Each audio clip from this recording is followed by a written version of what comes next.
Hello friends, എല്ലാവർക്കും എൻ്റെ ഒരു പുതിയ വ്ളോഗിലേക്ക് ഹാർദവമായ സ്വാഗതം. ഇത് ഞങ്ങളുടെ സെർബിയൻ യാത്രയുടെ 4ാമത്തെ ദിവസം. അന്ന് ഞങ്ങൾ പ്ലാൻ ചെയ്തിരുന്നത് ബെൽഗ്രേഡിൽ നിന്ന് ഏതാണ്ട് ഒരു 70 കിലോമീറ്റർ അകലെയുള്ള ഒരു നോവി സാഡ് എന്ന ഒരു പട്ടണം സന്ദർശിക്കുക എന്നുള്ളതായിരുന്നു അന്നത്തെ ഞങ്ങളുടെ ലക്ഷ്യം. പോകുന്ന വഴി ഒരു 2-3 സ്ഥലങ്ങളുണ്ട് ഒരു ടൂറിസ്റ്റ് ഡെസ്റ്റിനേഷൻസ് ആയിട്ടുള്ളത്. അതായത് ഒരു മൊണാസ്ട്രി, പിന്നെ ഒരു പുരാതനമായ ഒരു ഗ്രാമം, പിന്നെ ഒരു ഫോർട്ട്. ഇത് മൂന്നുമാണ് നോവി സാഡ് എത്തുന്നതിന് മുമ്പ് സന്ദർശിക്കാനുള്ള സ്ഥലങ്ങൾ.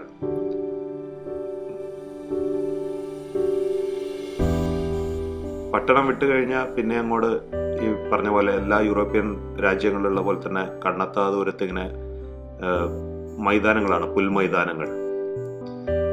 അതുപോലെ തന്നെ ഇഷ്ടംപോലെ കൃഷിയിടങ്ങളുമുണ്ട് ആ പോകുന്ന വഴിയിൽ. ചോള കൃഷിയാണ് അതിൽ മെയിനായിട്ടുള്ള ഒന്ന്. അന്ന് ഞങ്ങൾ പോകാൻ വേണ്ടിയിട്ട് അതുവരെയുള്ള ഒരു ട്രാവൽ ഏജൻസി നിന്നൊരു വണ്ടി വാടകയ്ക്ക് എടുത്തു. കൂടാതെ തന്നെ അവരൊരു ഗൈഡിനെ പ്രൊവൈഡ് ചെയ്തു, ഒരു മിസ്റ്റർ ഒലിവർ. പുള്ളിയായിരുന്നു അന്നത്തെ ദിവസം ഞങ്ങളുടെ ഗൈഡ്. അപ്പോൾ നമ്മൾ ആദ്യമായിട്ട് കാണാൻ ഉദ്ദേശിച്ചിട്ടുള്ളത്, നമ്മൾ പോകുന്ന വഴി ഫസ്റ്റ് വരുന്നത് ഒരു മൊണാസ്ട്രിയാണ്.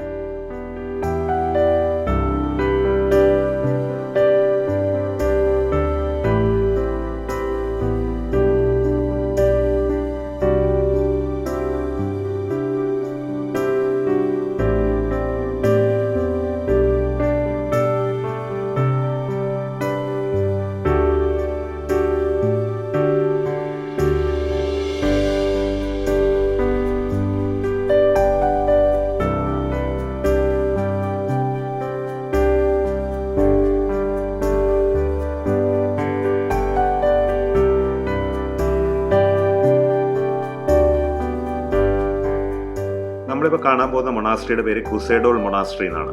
16ാം നൂറ്റാണ്ടിൽ പണി കഴിപ്പിച്ച ഒരു മൊണാസ്ട്രിയാണത്. അതായത് 1509 അതിൻ്റെ പണി തുടങ്ങുന്നത്. 1514 അത് പ്രവർത്തനം ആരംഭിച്ചു. വടക്കൻ സെർബിയയിലുള്ള വോയ്വോഡിന പ്രവിശ്യയിലാണ് ഈ മൊണാസ്ട്രി സ്ഥിതി ചെയ്യുന്നത്. അതിനകത്തൊരു ക്രിസ്ത്യൻ ഓർത്തഡോക്സ് ചർച്ചാണ് ഉള്ളത്.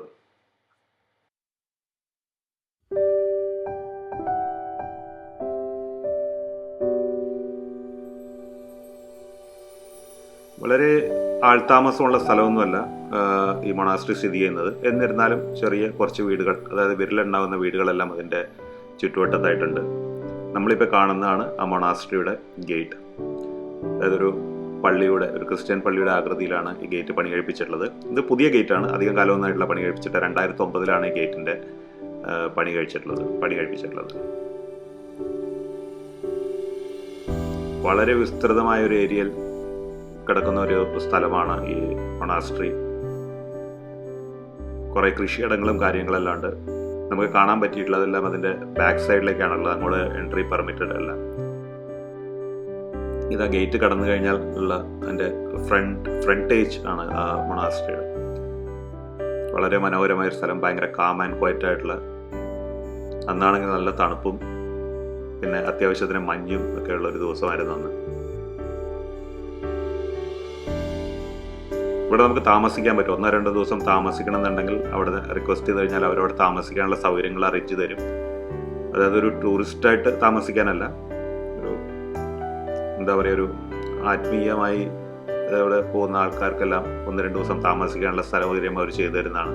അതിന് വാടകയല്ല, എന്തോ ഡൊണേഷൻ പോലെ എന്തോ ആണ് അവർക്ക് കൊടുക്കേണ്ടത്.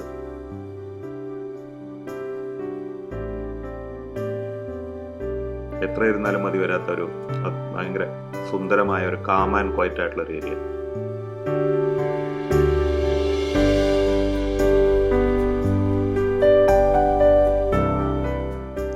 ഇതാണ് ഓർത്തഡോക്സ് ചർച്ചിലേക്കുള്ള എൻട്രൻസ്. അതിൻ്റെ മെയിൻ ഗേറ്റാണിത്. അതിലേക്ക് ക്യാമറ അലൗഡ് അല്ലാത്ത കാരണം അതിനകത്തൊന്നും ഷൂട്ട് ചെയ്യാൻ പറ്റില്ല. വളരെ മനോഹരമായ പെയിന്റിങ്സ് ഉണ്ട് അതിനകത്ത്.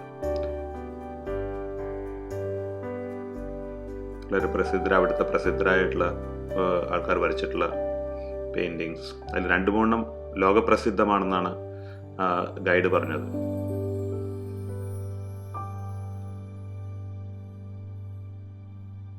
ഇതെല്ലാം അതിനോടനുബന്ധിച്ചുള്ള ബിൽഡിങ്ങുകളാണ്. ഇതിനകത്ത് തന്നെ വളരെ വിപുലമായൊരു ലൈബ്രറി ഉണ്ട്. അവിടെയുള്ള പല സ്കോളേഴ്സും വന്ന് റെഫറൻസിന് ഉപയോഗിക്കുന്ന വളരെ വളരെ ബൃഹത്തായ തന്നെ ഒരു ലൈബ്രറി ഈ മൊണാസ്ട്രിയിലുണ്ട്. ഇതവിടെയുള്ള അതിൻ്റെ സ്ഥാപകരായിട്ടുള്ള മോങ്സിൻ്റെ കബറിടങ്ങളാണ് ഇതെല്ലാം.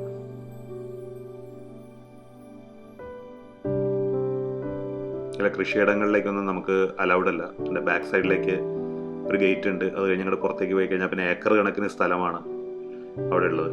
അവർ കൃഷിക്കായിട്ട് ഉപയോഗിക്കുന്നത്.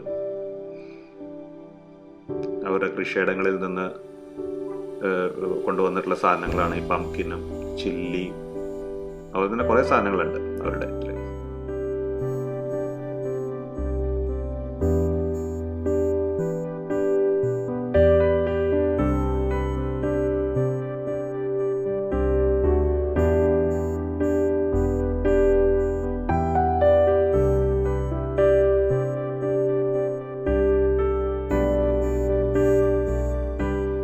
അവിടുത്തെ ഒരു വൈദികനാണ് നടന്നു പോകുന്നത്. പുള്ളിയുടെ നേരെ ക്യാമറ തിരിക്കാൻ പറ്റിയില്ല, അതുകൊണ്ട് തന്നെ പുള്ളിയെ ചിത്രീകരിക്കാനും കഴിഞ്ഞില്ല.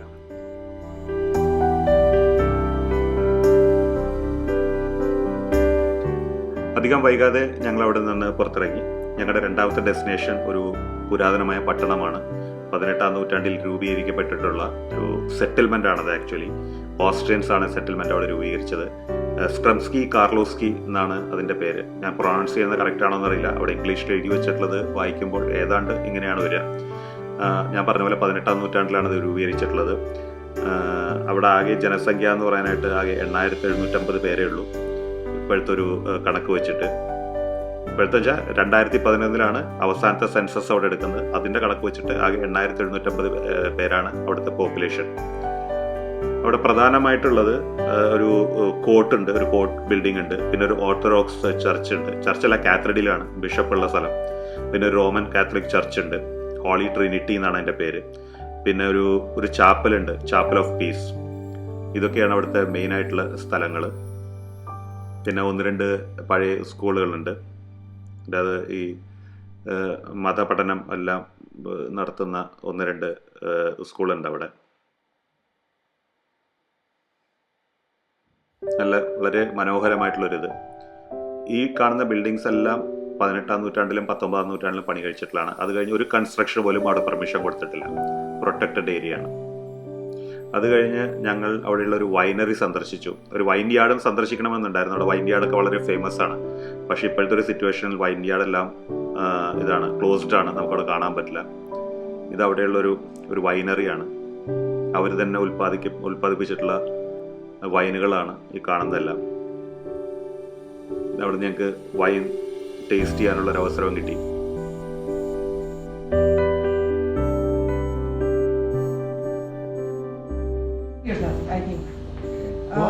I think our Vervet, every winery here has their own recipe and keep it as a secret. But this one is the best Vervet in Serbia. The most, we have the greatest number of awards. And we were the first to commercialize making Vervet 30 years ago. So Kish Vervet is the most famous of all, I think. Kish. Yes. It has 24 different herbs and spices. It has 17% alcohol.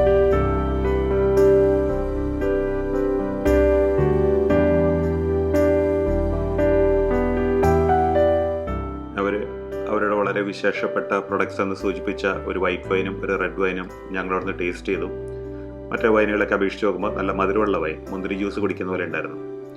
എനിക്ക് തോന്നുന്നത് ഇത് നമ്മുടെ ഒരു tour പാക്കേജിൻ്റെ ഭാഗമായിട്ടുള്ളൊരു വിസിറ്റാണ് ഈ winery visit.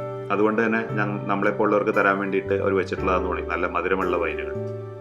വാങ്ങണമെന്ന് നിർബന്ധമൊന്നുമില്ല. ഞാൻ പറഞ്ഞ പോലെ ആ ടൂർ പാക്കേജിൻ്റെ ഭാഗമാണ് ഈ ഒരു വൈനറി വിസിറ്റ്. അതുകൊണ്ട് അവിടെ സന്ദർശിക്കുക, വൈനുകൾ ടേസ്റ്റ് ചെയ്യുക. അത് കഴിഞ്ഞ് ഗുഡ് ബൈ പറഞ്ഞിട്ട് ഇറങ്ങി വരിക. ഇത്രയേ ഉള്ളൂ. ഒരു ടൂറിസ്റ്റ് പ്ലേസ് സന്ദർശിക്കുന്ന ഒരു ഇത്. അതിനുശേഷം ഞങ്ങൾ അവിടെ നിന്ന് ഇറങ്ങി. പിന്നെ അത് കഴിഞ്ഞ് നമ്മുടെ അടുത്ത ഡെസ്റ്റിനേഷനായ പെട്രോവാഡിയൻ ഫോർട്ടിലേക്ക്, ഡാന്യൂബിൻ്റെ കരയിലുള്ള പെട്രോവാഡിയൻ ഫോർട്ട്, അതാണ് ഞങ്ങളുടെ അടുത്ത ലക്ഷ്യം. അടുത്തൊരു വ്ളോഗുമായിട്ട് എത്രയും പെട്ടെന്ന് തിരിച്ചു വരുന്നതാണ്. അതുവരെ എല്ലാവർക്കും നന്ദി, നമസ്കാരം. ലൈക്കും കമൻറ്റും ചെയ്യാൻ മറക്കരുത്.